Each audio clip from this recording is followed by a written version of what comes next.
Good morning, Bucknutters. It is Tuesday, July the 18th, 2023. I am Dan Rubin. This is the Bucknuts Morning 5 and Change. As Davis Louisville will tell you, I'm a few minutes late here, but I am joined by Mark Porter and Bill Kurelic. Busy day ahead, lots to talk about, but as we were exchanging texts last night, prepping for the show, we had to bask in the glory of the Bucknuts Morning 5 being the number one podcast among all team sites that we have here. And you guys have helped us do that by subscribing to the YouTube channel, by subscribing to whatever platform you're on, be it Apple, etc. So we need you to do that. If you have not subscribed to this podcast, we are in a competitive battle with other podcasts. I'm currently trying to get permission to run a list of the rankings. I may have to run the one and black everybody else out. I'm trying to get permission to not black out just Michigan, so you guys can see that. I have to get clearance from on high, but please, if you have not subscribed, it really is the lifeblood of the show, and I've told you many times I have no idea why, but I answer to the people up top. I also answer to these two fine gentlemen, Mark Porter and Bill Kurelic. These guys are about to hit the road today for some very cool 7-on-7 action in a classic Ohio location. But first, we're going to start with Mark Porter today, a curveball.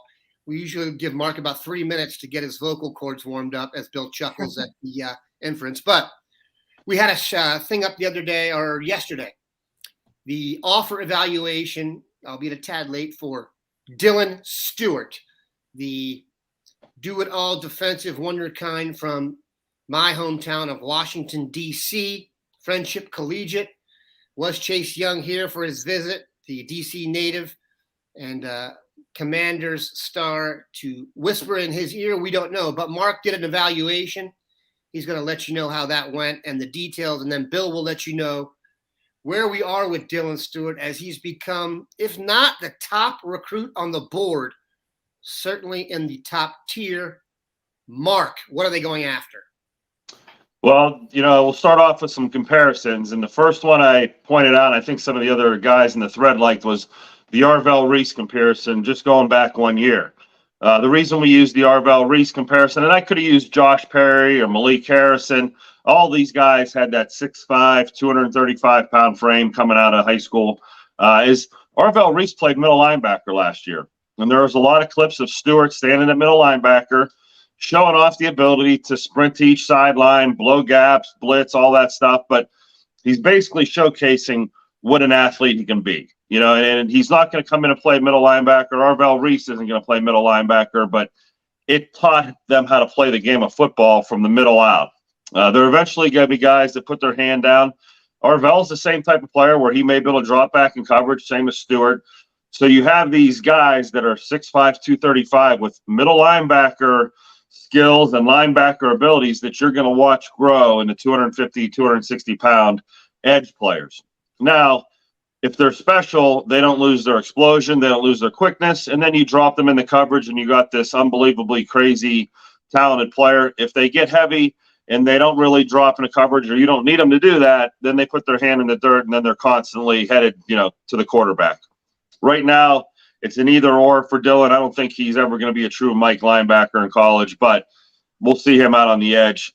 He is very slippery and instinctive getting by blockers. There's a lot of times when he's blitzing, he does like a little shimmy or shake, and that's not something you're teaching guys in drills, or you're not teaching them, stuff like that, where he runs through things and he has that football timing where he knows if I'm going to cut across this block or go behind it, I got to bend and get to the ball. So he understands that timing of football. And the way I just tried to articulate those two skills, they're things you really don't teach.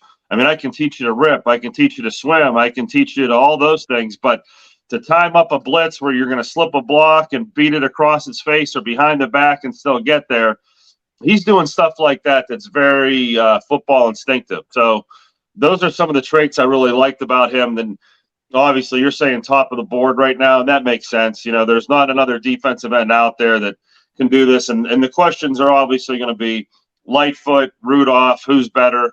And I answered that in the thread where this kid's more athletic. He can do more on the football field than they can do. The Lightfoot and Rudolph, their hands in the ground guys. I don't see them playing middle linebacker in high school or doing that type of skill set, but they're not ballparks apart.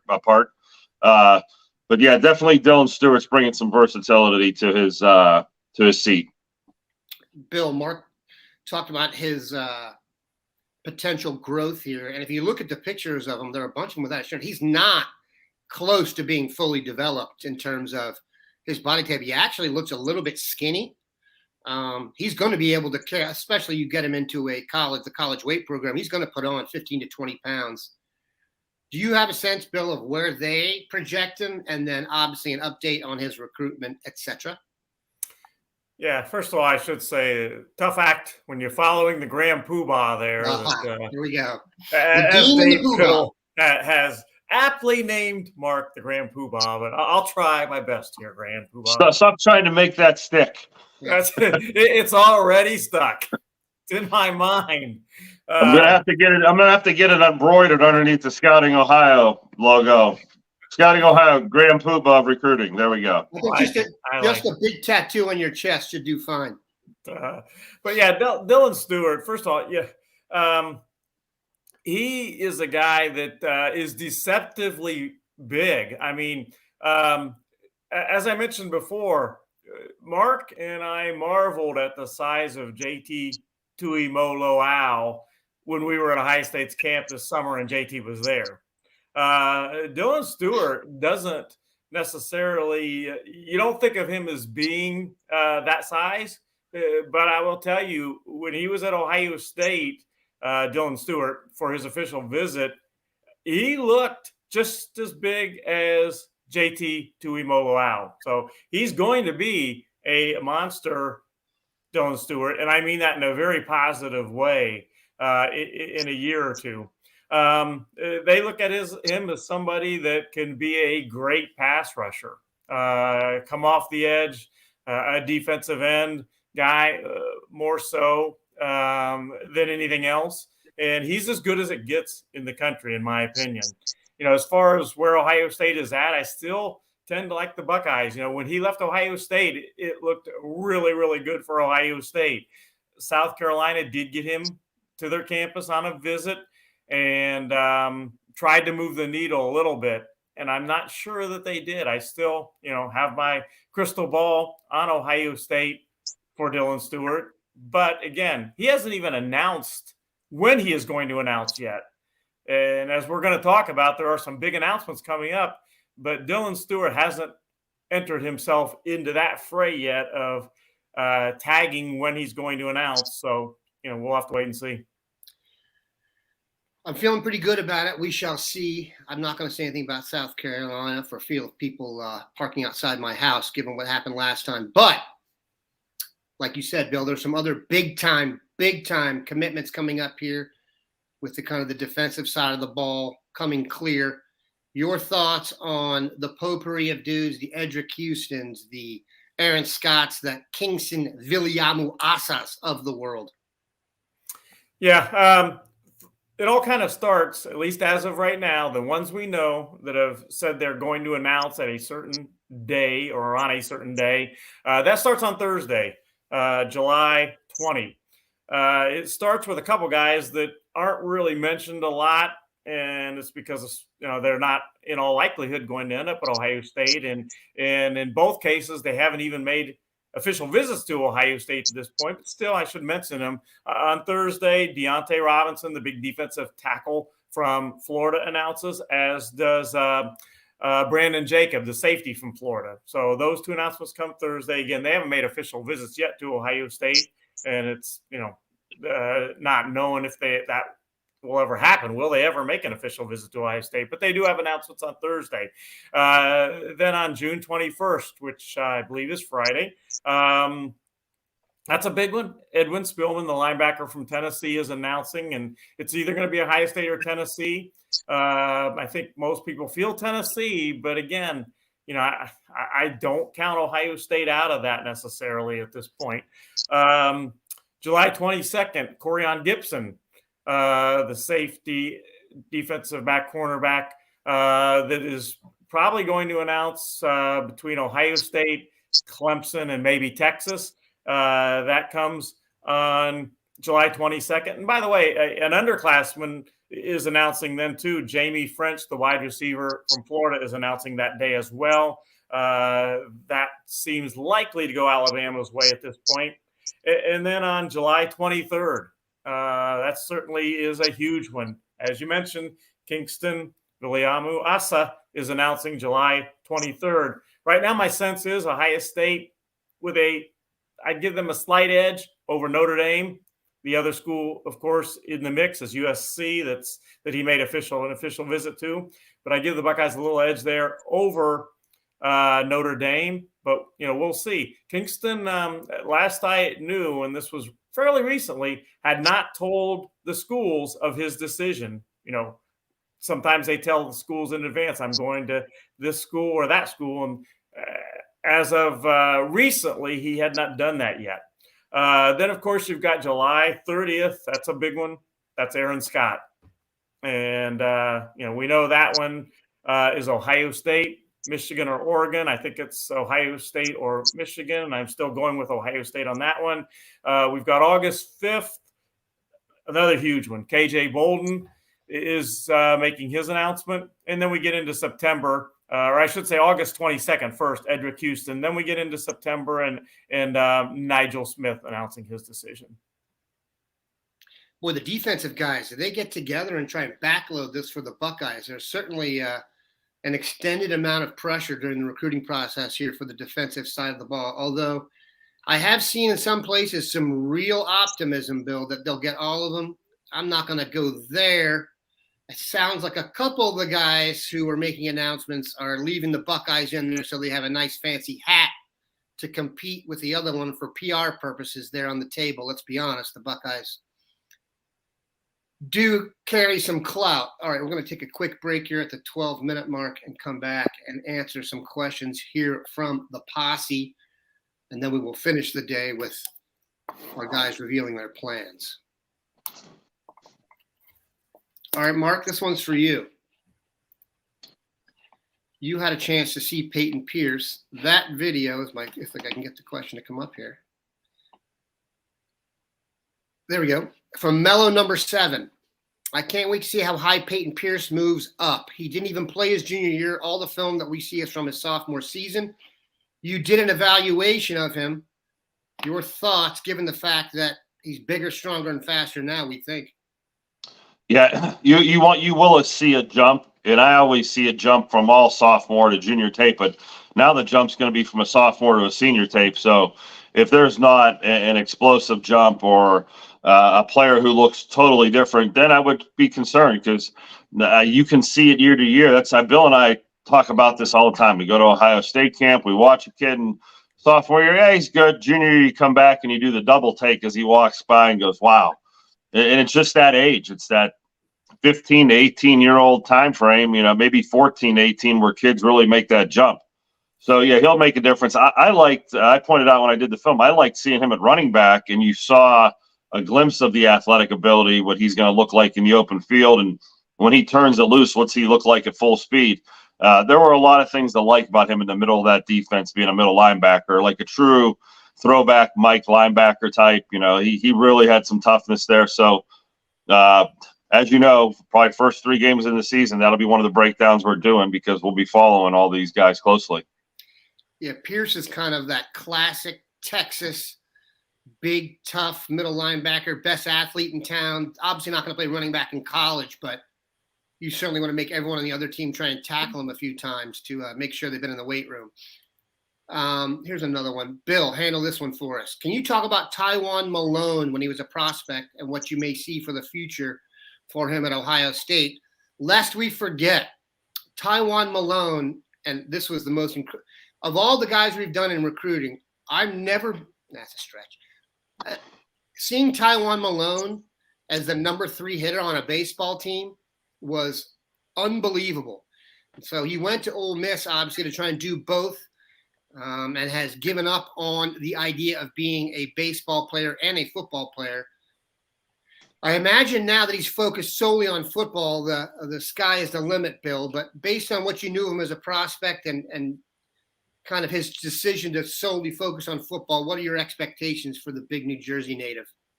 Yeah, the question started with, what do you remember from his high school recruitment? And that's kind of the thing I remember most, is that he was a baseball guy first, coming out of high school. As one person that knows him pretty well told me, he said that he likes football, but he loves baseball.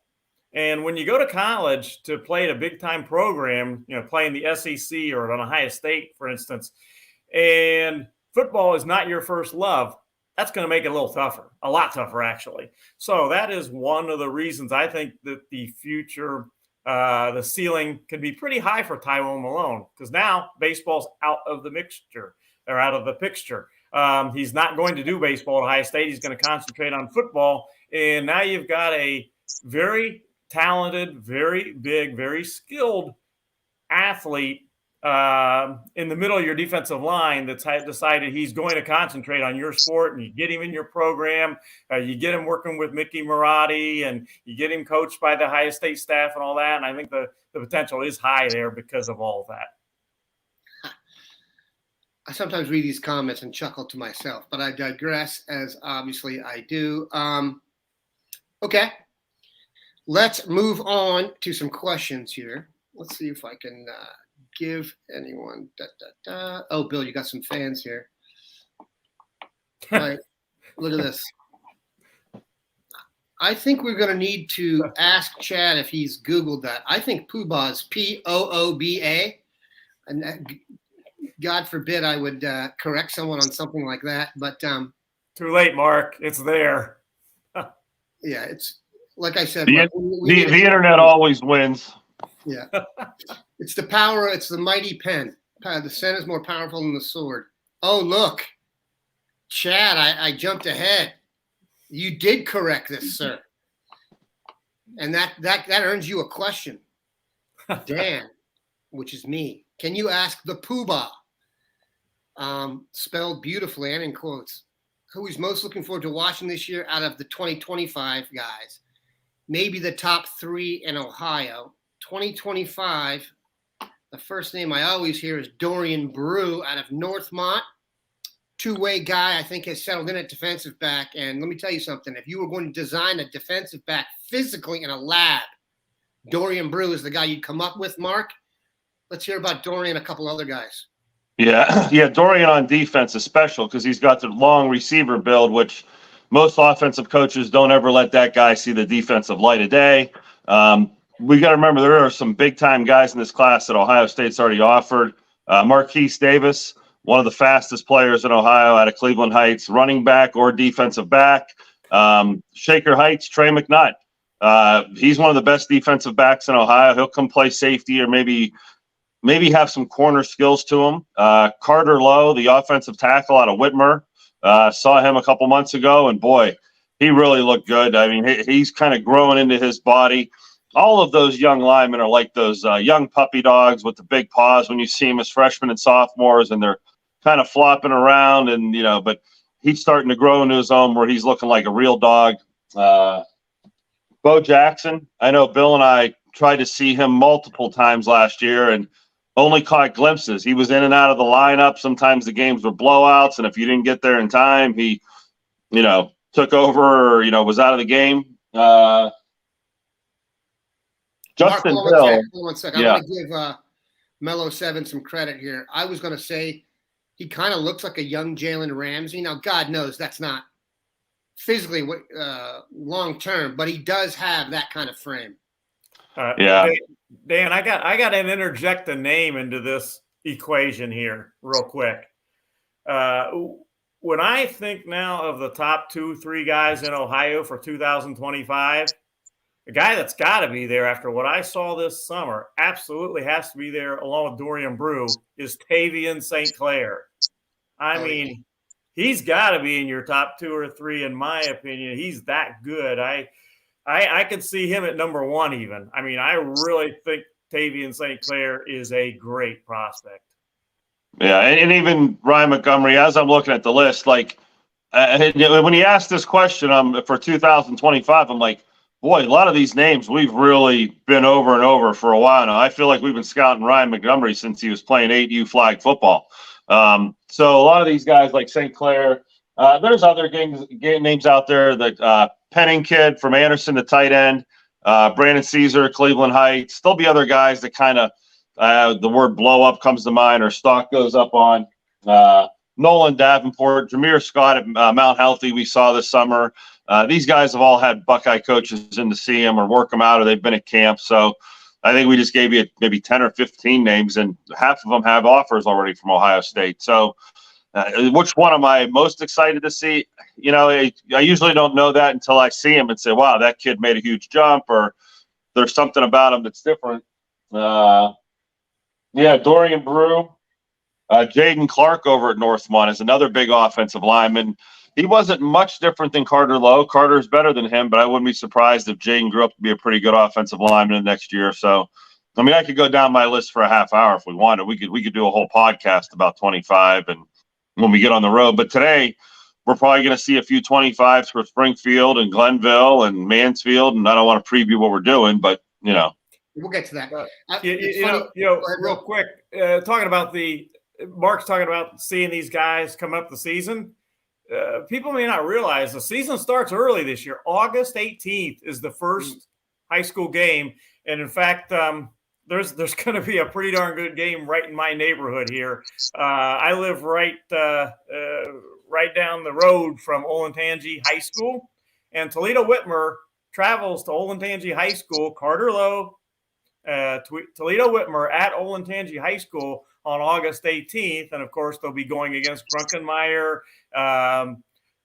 Jackson Wiley, and so forth for Olentangy. That's going to be a good one. Barbecue at your house after. I was just going to say, certainly tailgate at the Kurelics. You're going to need an Uber from that one. Let me tell you, they get after it there. All right, let's. It's funny you guys mentioned the blow up of the recruits. I was thinking while you were doing that, it's going to be called the Tavian St. Clair effect eventually, given the jump he made, and I think you're talking about a name that we're going to know in these parts for a long, long time. All right, Mark, you teased it. Bill, you can take it and run with it, and then relay it to your guy. Where will you guys be today, and why will you be there? Is that the reason we're here early, Bill? Yeah, really interesting 7-on-7 big man challenge this morning. It is in Mansfield, and it has 8 teams in it, and 3 of the teams in particular stand out as far as what I'm doing. Mark will be looking at a lot of other guys too, but for me, 3 teams in particular. You've got Cleveland Glenville in it. Of course, we got Bryce West, Demarion, Witten, and a host of other Glenville guys that are going to be on the radar screen soon, if not already, for Glenville. So Glenville is in it. You've got another team with a pretty good defensive back. You've got Springfield in there, Aaron Scott. So we're going to see Aaron Scott and Bryce West today at that 7-on-7. So that will be interesting. And then you've got a pretty decent quarterback that's going to be throwing at some of these guys, that being Finley and Ryan Montgomery. So that will be at Mansfield this morning. And again, as soon as this podcast is over, I'm headed north to Mansfield. And shortly after that, Mark is headed, I guess it would be for Mark, southwest from where he is to Mansfield. Your thoughts on the day, Mark? I know Glenville, you've talked to them already. Yeah, and they're going to bring their helmets. Inside joke there. I would like to see West play some offense. I'd like to see Scott play some offense. I like on days like these where you can have those guys maybe jump over and show off or showcase, because you really Bill and I were like broken records. Every time I see Bryce West and Aaron Scott, it's like going to see nothing. It's like a pillow fight. No one throws their way. No one challenges them. They stand there and backpedal, and the highlights are a kid backpedaling, and we say, look how great this kid is. And there's no one-handed interceptions or pick sixes. I mean, I'm being a little bit exaggerative there, but I hope today we see them do a little more, because if I'm running the camera, I want to be able to bring some highlight backs tomorrow and show the Bucknutters what we got. But I always worry going to see those two that they're so good that no highlights is a statement of how good they are. I'll be looking at Bishop Watterson. There's kids there I want to see, the names that we're going to be talking about down the road. And there are a few other schools. Mansfield Senior has 3 Division I kids. They have a kid, Elias Owens, that he's a Pitt type recruiter or bigger than that. And I had a Division I coach tell me they think he's got an NFL tight end upside if he chose that side of the ball. So I know, like we always say, these kids from Ohio, we can't all get them at Ohio State. But if Elias Owens from Mansfield ever pops up 3 years from now as a NFL draft pick, I'll go back to this day and this summer and say, yeah, I saw that brewing. Very interesting, Dan. Like we said, these guys will be there all day. And I pause there because I want to say something to finish off here. Obviously, going to finish on a little bit of a tragic note here and pass along our condolences to Carnell Tate and his family. His mother was obviously a victim of some drive-by violence in Chicago, which is just, hard to get your mind around. Earlier on this season, you may have seen Dave and I did a podcast with Brian Hartline.